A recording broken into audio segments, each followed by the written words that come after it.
today we are going to start with a new concept, that is the isomerism, right?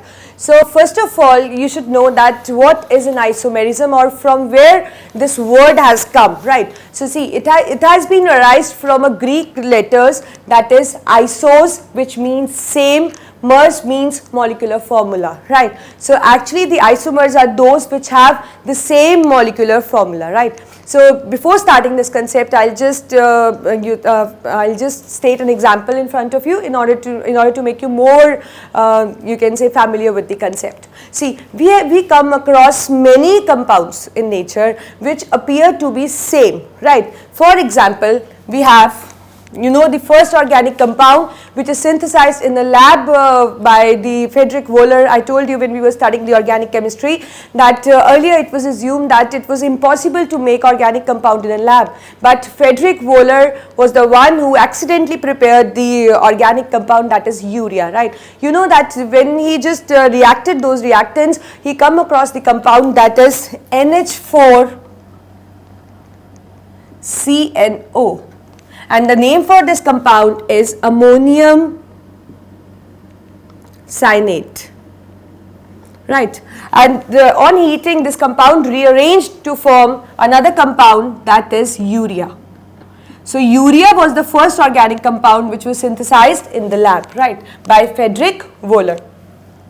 So see, these two formulas, that is, one is for ammonium cyanate, other is for urea, right? If we'll count differently the C, O, N and H, what do we get? See here, we get how many C's? 1.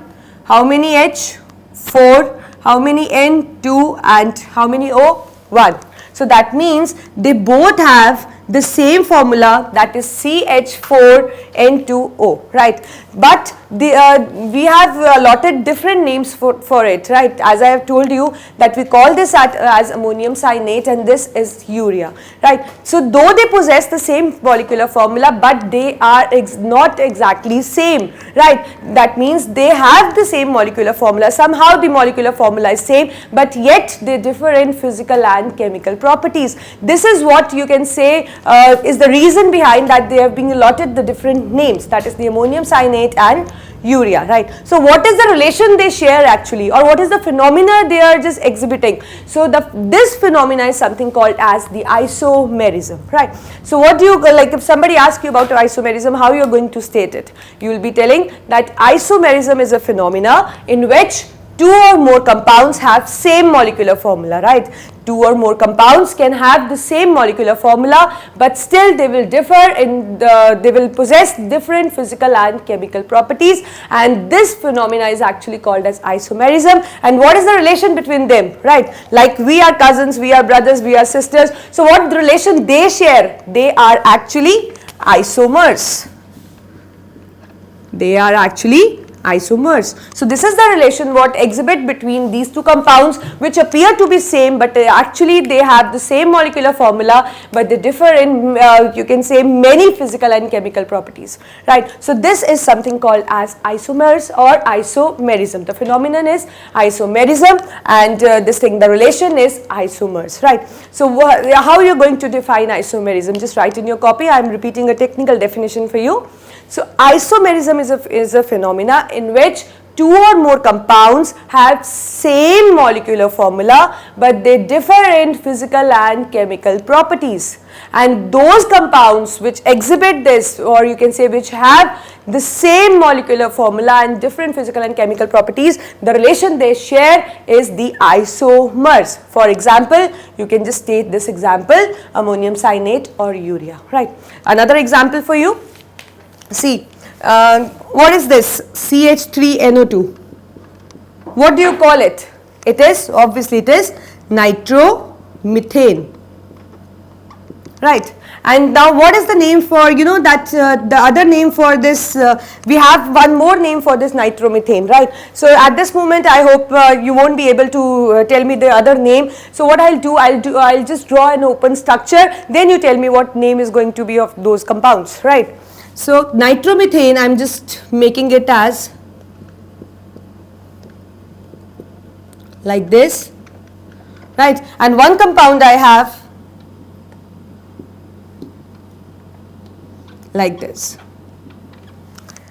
Right, so do you know that what is the name for this compound? See, the formula they both possess is the same, 1C3H, 1N and 2O, right? So that means the molecular formula is CH3NO2, right?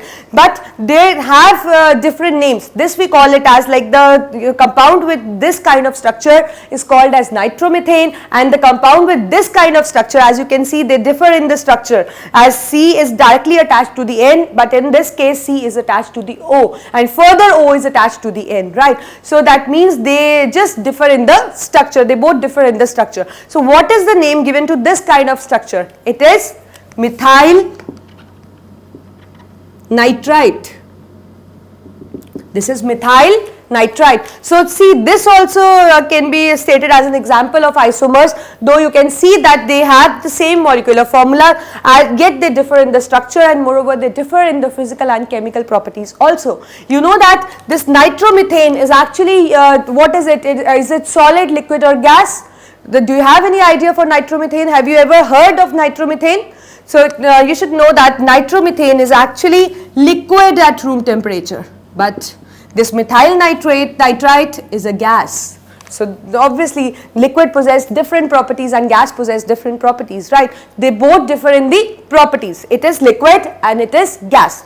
And when we talk about its boiling point, so this nitromethane's boiling point is 101 degrees Celsius, and that of methyl nitrite is minus 12 degrees Celsius. So you can see that how much they differ in the properties. As I have stated only one property, and or you can say we have just this thing explained to you on the basis of different states they are actually showing. So that means they differ a lot in the physical and the chemical properties, but they have still they possess the same molecular formula. So what is the relation between them? The relation is that they are isomers.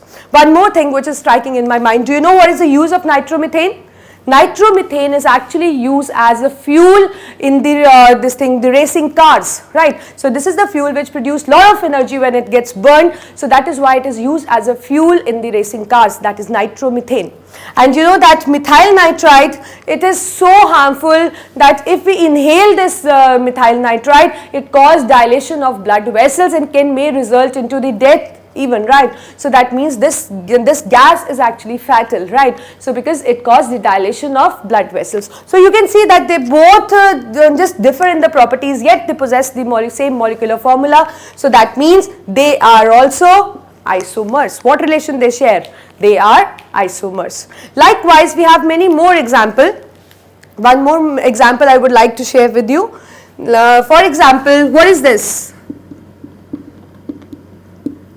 We have almost finished with the organic chemistry. You know that what is it? It is ethanol. And where the ethanol is used, you know that it is the major constituent of the hard drinks, right? So see, if I can write this ethanol in a different manner, I can write in open structure formula, which is CH3CH2OH. This also means the same, that it is ethanol, right? So it is exhibiting the formula this. I can make one more compound out of it that will possess the same molecular formula, but yet it will show different physical and chemical properties as they were showing, right? So what is that formula? Just look at the board. It is this. See, in both of the cases there are 2 C, there are 6 H and 1 O, right? But this belongs to a family of alcohol and this belongs to a family of ether, right? So that means they differ actually in the physical and chemical properties. See, you can use ethanol, as I told you that ethanol is the major constituent of hard drinks. Can you use ether in place of alcohol? No, we can't, because ether is not fit for drinking purpose, right? So that means they just differ in the properties. So I think it's clear that isomers are actually those compounds which have the same molecular formula. They look identical if we just look at their molecular formula, yet they differ a lot in the physical and the chemical properties. So this is what is the phenomena that is called as the isomerism. Now there are not, the isomerism is not limited to only one type, right? We have many types, the categories that fall under the isomerism, but the basic two categories are, in which we can divide the isomerism, is structural isomerism and stereoisomerism. So basically we have two types of isomerism. One is the structural isomerism and other is the stereoisomerism.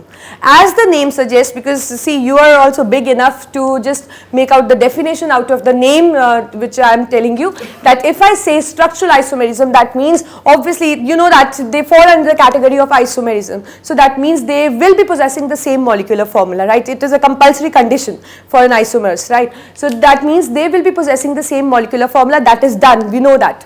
But when I talk about structural isomerism, then in what aspect they will be they will differ among themselves. So obviously they will differ in the structure. Then how they differ in the structure? Now the question is this. So how they differ in the structure? They actually differ in the arrangement of atoms within a molecule, right? So when we have two or more compounds which have same molecular formula, I repeat, two or more compounds which have same molecular formula, but they differ in the arrangement of atoms within a molecule, right? So that means they are just showing which type of isomerism. They are showing the structural isomerism, right? I repeat, just write in your copies. Structural isomerism is a phenomena in which the two or more compounds have the same molecular formula, but they differ in the arrangement of atoms within a molecule. Don't forget, you have to write within a molecule. It is not, we are not looking for the arrangement of atoms in a space, we are looking for the arrangement of atoms within the molecule, right? So this is actually a structural isomerism. But now what is the stereoisomerism? Stereoisomerism is that in which again they have the compounds will show the same molecular formula, but they differ in the arrangement of atoms in a space, right? So I told you when we were discussing structure, I told you that you need to write that they differ in the arrangement of atoms within a molecule, and here they differ in the arrangement of atoms in a space. So when there is the difference of atoms within a molecule, it belongs to a structural isomerism type, and when there is a different the arrangement of atoms in a space is considered, that means it belongs to a category of stereoisomerism, right? So I think it is clear with the two basic categories of the isomerism, structural and stereo. Structural is differ in the arrangement of atoms within a molecule, and stereoisomerism is this thing differ in the arrangement of atoms in a space. Now further we will be taking up the structural isomerism first. So there are many subtypes of the structural isomerism, because there are you can say many they can actually differ in many aspects, right? So accordingly we divide the structural isomerism into the subcategories. Now what are the subcategories which are summed up under structural isomerism? See, if they differ in the nature of the carbon chain, then this structural isomerism is called as the chain isomerism, right? So we'll be discussing one by one in detail, but at this moment I am just summing up just to make you familiar with the types, right? So one is the chain isomerism, in which they differ in the nature of the chain, branched or straight, right? Second is that we have position isomerism. As the name suggests, you all are big enough to understand. So obviously it is a position isomerism. They will be differing in the position, right? And the position of what substance? Obviously the position of the substituents or the functional groups or whatever is attached to the parent chain, right? So they just differ in the position of that position of atom, you can say, attached to a this thing present in within a molecule. Third we have is functional isomerism. Again, it means that because it is clear from the name functional isomerism, they will be differing in the nature of the functional group. Like we did in this example, ethanol was the alcohol was converted into ether, right? Ether is another functional group and alcohol is another functional group. So obviously they differ in the you can say the nature of the functional group. So it belongs to a category, the functional isomerism. So three we have already done. One is chain, other is position, third is functional. Fourth is metamerism, and the last one is tautomerism.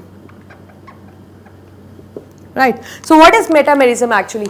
We have certain groups which get attached, you can say when those functional groups get attached in a parent chain, they need minimum one carbon on each side, right? So that means they cannot be linked at terminal position, they need to be linked at non-terminal position, right? So that means the minimum of how many carbon should be present on this and that side, it should be minimum 1 carbon, right? So that means in metamerism what we are going to see, it is exhibited, first thing is that it is exhibited only by those compounds in which has the functional group and which the position of functional group is not terminal, it is attached to a non-terminal position, right? So we'll be discussing that what happens in metamerism. So for this moment just be familiar with the term metamerism.